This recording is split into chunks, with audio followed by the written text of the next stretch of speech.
Before the trenches of Europe, before the blitz of World War II, there was another war.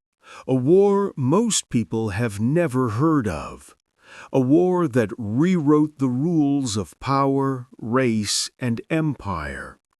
It happened in 1905, in the cold waters between Korea and Japan, and when it ended, the world would never be the same. Picture this: Russian battleships, massive and proud, cutting through freezing seas. Their crews believe they are invincible. They have sailed halfway around the world to crush an upstart enemy. On the other side, Japanese officers stand at dawn, saluting in perfect silence. Their ships are smaller, faster, disciplined. Telegrams flicker across maps of the Pacific. The entire world is watching. Europe expects a Russian victory. Japan expects to survive. Then comes Tsushima Strait, bodies floating in burning oil, twisted steel sinking beneath black waves. In less than 2 days, the Russian Baltic Fleet is destroyed. Nearly every ship, thousands dead. The voice of history whispers through the smoke. This is the day Asia rose and Europe began to fall. But here's the question no one saw coming. How did an island nation, barely 40 years removed from feudalism, defeat one of the oldest and largest empires on Earth? How did Japan, a country that had been forced open by foreign warships just decades earlier, humiliate a European superpower in front of the entire world? This wasn't luck. It wasn't just better ships or braver men. This was strategy, sacrifice, and a warning the West refused to hear. The Russo-Japanese War was the rehearsal for everything that followed. The collapse of empires, the rise of Japan, the birth of modern naval warfare. And buried in its lessons were the seeds of Pearl Harbor, Midway, and the Pacific Inferno that would consume millions. This is the war that changed everything, and it started long before the first shot was fired. The year is 1900. The world is carved up by empires, and everyone wants a piece of Asia. Imperial Russia stretches from Europe to the Pacific, the largest empire on Earth. But size means nothing without access. The Tsar needs a warm water port, a place his navy can operate year-round without ice choking the harbors. His eyes fall on Port Arthur, a strategic fortress on the tip of Manchuria. It's perfect. It's also in China's sphere, but China is weak, fractured, barely holding together. Russia takes it anyway. Across the sea, Japan is watching. For centuries, Japan was isolated, a nation of samurai and tradition, untouched by the Industrial Revolution tearing through the West. Then, in 1853, American warships arrived and forced Japan open at gunpoint. The message was clear: modernize or be colonized. Japan chose survival. Within 50 years, they transformed. Samurai swords were replaced by rifles. Wooden temples stood beside steel factories. Telegraphs connected Tokyo to the world. Japan rebuilt itself in record time, adopting Western technology, tactics, and ambition. But ambition needs space. Japan looks to Korea and Manchuria, the same territories Russia now controls. 2 empires, 1 region, no compromise. In St. Petersburg, Russian generals laugh over maps and brandy. The Japanese? A curiosity. A nation of rice farmers playing soldier. They'll bow before the Tsar's navy, one admiral declares. European newspapers print caricatures of tiny Japanese soldiers facing towering Russian bears. Foreign correspondents read articles predicting an easy victory. Diplomatic letters between capitals drip with condescension. Russia has numbers, experience, and the blessing of God. What does Japan have? Desperation. But desperation sharpens the mind. In Tokyo, Emperor Meiji's advisors know they cannot match Russia's size, so they plan to match their speed, their precision, their will. Japanese officers study European military academies. They buy British warships and hire foreign instructors. They drill their men until discipline becomes instinct. The world sees a small nation preparing for slaughter. Japan sees survival. Diplomats smile in ballrooms. Soldiers load rifles in the dark. The storm is coming, and neither side will back down. February 8, 1904. The night is black and cold. Port Arthur sleeps under a blanket of stars. Russian sailors drink tea below deck, confident in their steel fortresses floating in the harbor. The mighty Pacific Squadron sits anchored, proud and unguarded. No one expects trouble. Why would they? Japan wouldn't dare. Then, out of the darkness they come. Japanese torpedo boats, small and fast, cut through the water like ghosts. No lights, no sound, just silent predators closing the distance. At 12:30 in the morning, the first torpedo strikes. A flash of light tears through the night, then another, and another. Explosions rip open the hulls of Russian battleships, water floods compartments. Men scramble in the dark, shouting orders no one can hear over the chaos. The flagship Tsesarevich shudders from a direct hit. The Represent lists violently to one side. Fire spreads across the decks, turning the harbor into a vision of hell. Russia never saw it coming. Japan didn't declare war. They simply acted. In one surgical strike, the Japanese Navy crippled the pride of the Tsar's Pacific Fleet before the war even officially began. News travels fast. In St. Petersburg, disbelief turns to rage. The Tsar's fleet attacked by an Asian power? Impossible. This was supposed to be a lesson, not a fight. European capitals buzz with shock. How could Japan, a nation barely recognized as modern, strike first and strike so effectively? The Russians had laughed at Japanese ambition. Now they were counting their dead. But in Tokyo, the mood is electric. Japan has announced itself to the world, not with words, but with fire and steel. For decades, the West treated Japan as inferior, a nation of curious traditions and exotic culture, but no real power.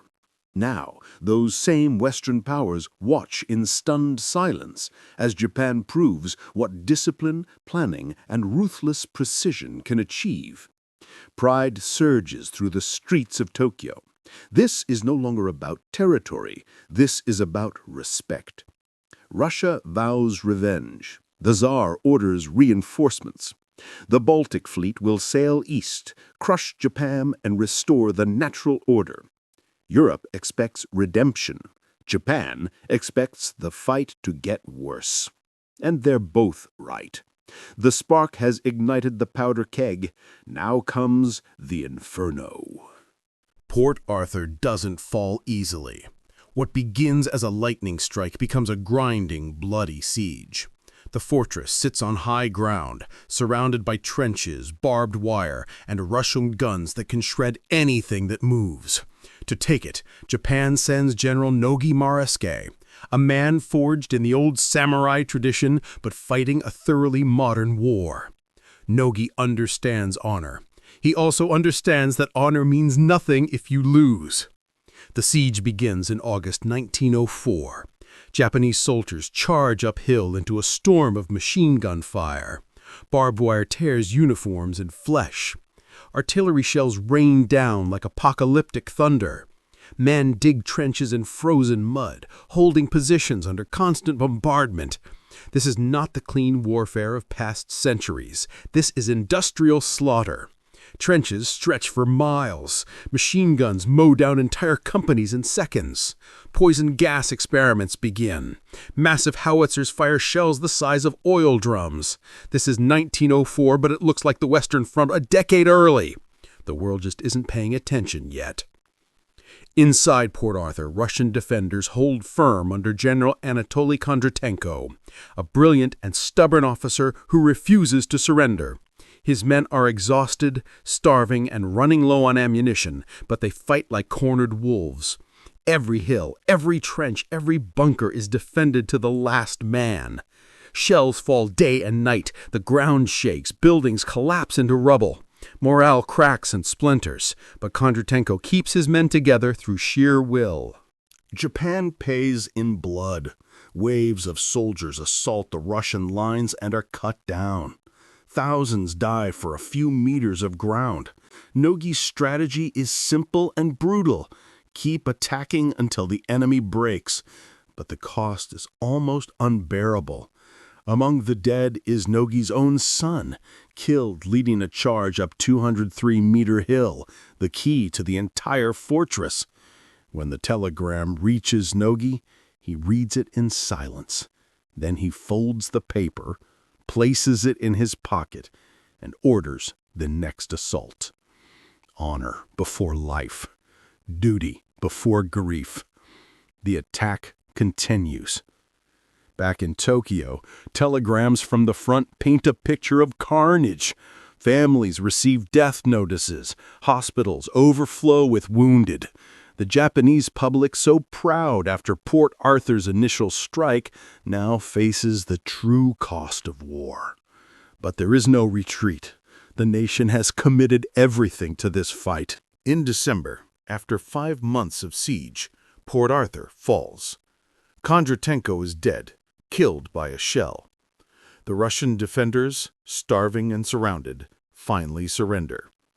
Japan wins, but the victory is written in the blood of tens of thousands. Nogi stands among the ruins and weeps. He has taken the fortress. He has also lost a generation. The war is far from over. March 1905.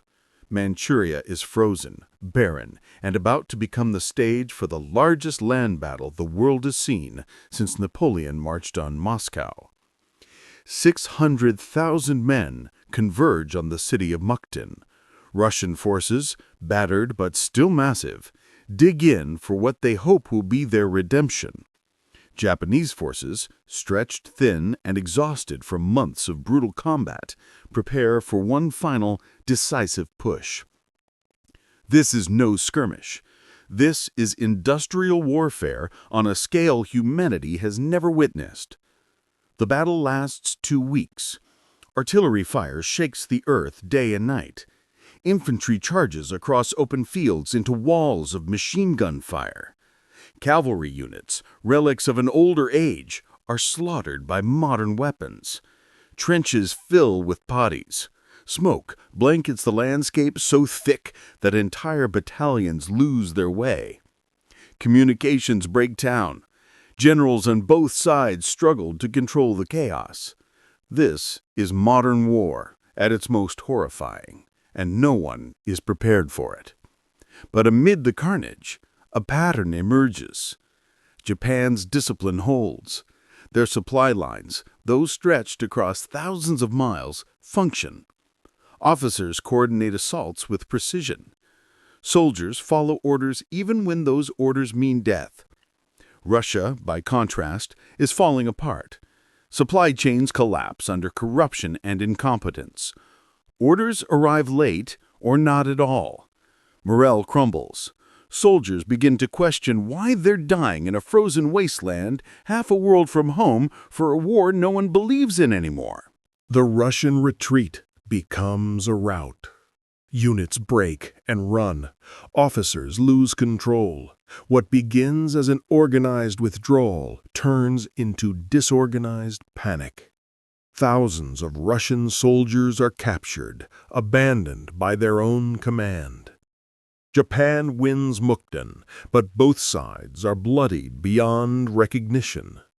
The victory costs Japan over 70,000 casualties. Russia loses even more. The scale is staggering. European military observers stationed on both sides to study the conflict send reports back to their capitals. The messages are clear and alarming. The East is learning fast. Japan isn't just imitating Western tactics, they're perfecting them. And if a non-European power can crush a European empire using modern warfare, what does that mean for the future? The question hangs in the air like smoke over a battlefield. If Japan can do this to Russia, what will they do next? May 27th, 1905. The Russian Baltic Fleet has sailed 18,000 miles around Africa, across the Indian Ocean, through tropical heat and mechanical breakdowns. For 7 months, they've endured storms, coal shortages, and the knowledge that they're sailing toward almost certain death. But orders are orders. The Tsar demands victory. Russia's honor demands redemption. So they sail on, a ghost fleet heading east to restore the empire's shattered pride. They enter the Tsushima Strait, the narrow passage between Korea and Japan. It's the only way forward. And waiting for them, invisible in the fog, is Admiral Togo Heihachiro and the entire Japanese combined fleet. Togo is calm. He's been preparing for this moment for months. His ships are faster, his crews are trained to perfection, and his strategy is flawless. As dawn breaks and the fog begins to lift, wireless signals crackle across Japanese warships. Scouts confirm the sighting. The Russian fleet is here. Togo stands on the bridge of his flagship, the Mikasa, and signals to his fleet, the fate of the empire rests on this one battle. Let every man do his utmost. Then he adds quietly, almost as a prayer, Heaven bless our emperor and empire. The Russians see the Japanese ships emerge from the mist. For a moment, there's silence. Then, the world explodes. Japanese gunnery is precise, devastating, almost surgical. Their shells find their marks again and again. Russian ships, exhausted from the endless voyage, struggle to respond. Their coordination is chaos. Their communications break down almost immediately. Japanese destroyers dart in and out, launching torpedoes with lethal accuracy. Russian battleships, once symbols of imperial power, are torn apart. Fire spreads across decks, explosions rip through hulls, men abandon ship, leaping into freezing water. The sea becomes a graveyard. The battle lasts less than 2 days, but the result is absolute. Of the 45 Russian ships that entered the strait, only 3 make it to safety. 8 battleships are sunk. 7 are captured. Nearly 5,000 Russian sailors are dead. Thousands more are prisoners. The Japanese lose 3 torpedo boats. 3. The disparity is almost incomprehensible. When the news reaches the world, it detonates like a bomb. Japan, an Asian nation, has annihilated a European fleet. Not defeated, annihilated. In the capitals of Europe, the unthinkable becomes undeniable. The era of white invincibility is over. A non-Western power has mastered modern warfare and used it to humiliate one of Europe's great empires. In Tokyo, the streets erupt in celebration. In St. Petersburg, riots begin. The Tsar's authority, already fragile, shatters. Revolution is coming. But Tsushima is more than a battle. It's a message. To Asia, it says, you can win. To the West, it says, your dominance is not eternal. To history, it says, the 20th century will not be like the 19th. Togo becomes a legend. Japan becomes a great power. And somewhere in the smoke and wreckage, the future takes shape. Pearl Harbor, Midway, the Pacific War, all of it begins here, in these cold waters where an empire fell and a new era rose from the waves. Triumph and tragedy intertwined forever. The world is stunned. In London, Paris, Berlin, the reaction is not celebration, but alarm. If Japan can defeat Russia, what does that mean for the rest of the colonial order? European empires have built their power on a simple premise. Western superiority is natural, unchallengeable, ordained by progress and civilization. Tsushima shatters that illusion. Suddenly, the colonies are watching. India whispers. Southeast Asia stirs. The subject peoples of European empires see something they've never seen before. Proof that the West can be beaten. Monarchies panic. Military analysts scramble to understand what went wrong. How did discipline triumph over size? How did an Asian navy master European tactics better than Europe itself? The answers are uncomfortable. Japan didn't win through luck or savagery. They won through planning, modernization, and an unshakable will to survive. The implications are terrifying.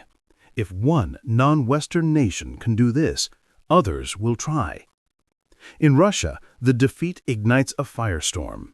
The people are already angry. Years of corruption, poverty, and incompetence have pushed the empire to the breaking point. Now, the military humiliation becomes the final straw. Strikes erupt in the cities. Sailors mutiny aboard the battleship Potemkin. Workers demand reform. The Tsar's grip weakens. The 1905 revolution begins, a dress rehearsal for the greater collapse 12 years later. Tsushima didn't just sink ships, it destabilized an empire. Japan celebrates, but the victory is bittersweet. The war has cost hundreds of thousands of lives and drained the treasury. The nation is exhausted, economically fragile, and in desperate need of peace. But something else is growing in the corridors of power. Arrogance. Japan has proven itself on the world stage. Now the question becomes, what next? The military begins to believe its own legend. Pride, once a source of strength, starts to become dangerous. Enter Theodore Roosevelt. The American president sees an opportunity. He brokers peace negotiations in Portsmouth, New Hampshire. On September 5, 1905, the Treaty of Portsmouth is signed. Japan gains control of Korea and parts of Manchuria. Russia surrenders its ambitions in the east. Roosevelt wins the Nobel Peace Prize. But the treaty leaves Japan unsatisfied. They wanted more. They bled for more. The seeds of resentment take root. Victory carries a warning no one hears. Pride demands feeding, and Japan's appetite has only begun to grow. The guns fall silent. The smoke clears. The world pauses to catch its breath and realizes nothing will ever be the same. The Russo-Japanese War is over, but its lessons echo forward through time like ripples across dark water. This was more than a conflict between two empires. This was a classroom, and the curriculum was brutal. The world learned a new language of war here, written in blood and steel. Look closely at the trenches of Port Arthur, the barbed wire, the machine guns cutting down waves of men, the artillery barrages that lasted for days. Now fast forward a decade. The Western Front, Verdun, the Somme. It's the same horror, the same tactics, the same industrial slaughter. Europe acted surprised when World War I devoured a generation, but the warning was already written in Manchuria. They just weren't paying attention. Look at Tsushima, the precision, the wireless communication, the coordination of an entire fleet working as one unified weapon. Now think of Midway. Think of carrier warfare in the Pacific. The seeds were planted here, in these cold waters, 40 years before the aircraft carriers clashed. And Japan? Victory intoxicated them. They proved they could stand among the great powers. But proving it once wasn't enough. Imperial ambition grew. Korea became a colony. Manchuria fell under Japanese control. The military gained influence, then dominance. Decades later, that same pride, that same belief in destiny would lead them to Pearl Harbor, to Midway, to Hiroshima. The victory at Tsushima set Japan on a path that ended in atomic fire. Russia's defeat did more than humble an empire. It broke it. The revolution of 1905 was just the beginning. The soldiers who survived Mukden came home to a country that no longer believed in its leaders. 12 years later, the Romanov dynasty would collapse entirely. The Tsar who sent fleets to their doom would face a firing squad. Tsushima didn't just sink ships, it sank 1,000 years of Russian imperial history. Before the world tore itself apart twice, it rehearsed in blood, smoke, and steel during World War Zero. And the lessons it taught were the ones no one wanted to learn.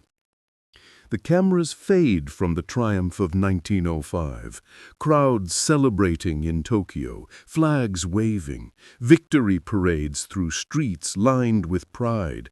But the image doesn't hold. It dissolves, shifting forward through time. The same ships, the same steel, the same unshakable belief in destiny. Now it's 1941. Japanese carriers cut through Pacific waters. Pilots climb into cockpits. The target, Pearl Harbor. The pride that built an empire is about to demand its final payment. History doesn't repeat, but it rhymes. And the rhyme that began at Tsushima will end in fire. Next time we enter the skies above the Pacific, we stand on the deck of Japanese carriers as they prepare for what they believe will be their greatest victory. We see the battle not through American eyes, but through the eyes of the men who thought they were invincible, the pilots, the admirals, the empire that believed destiny was on their side, until one June morning in 1942, when everything changed. Next episode, Battle of Midway, from the Japanese perspective, when certainty met catastrophe, when pride met reality, when the echoes of Tsushima finally fell silent.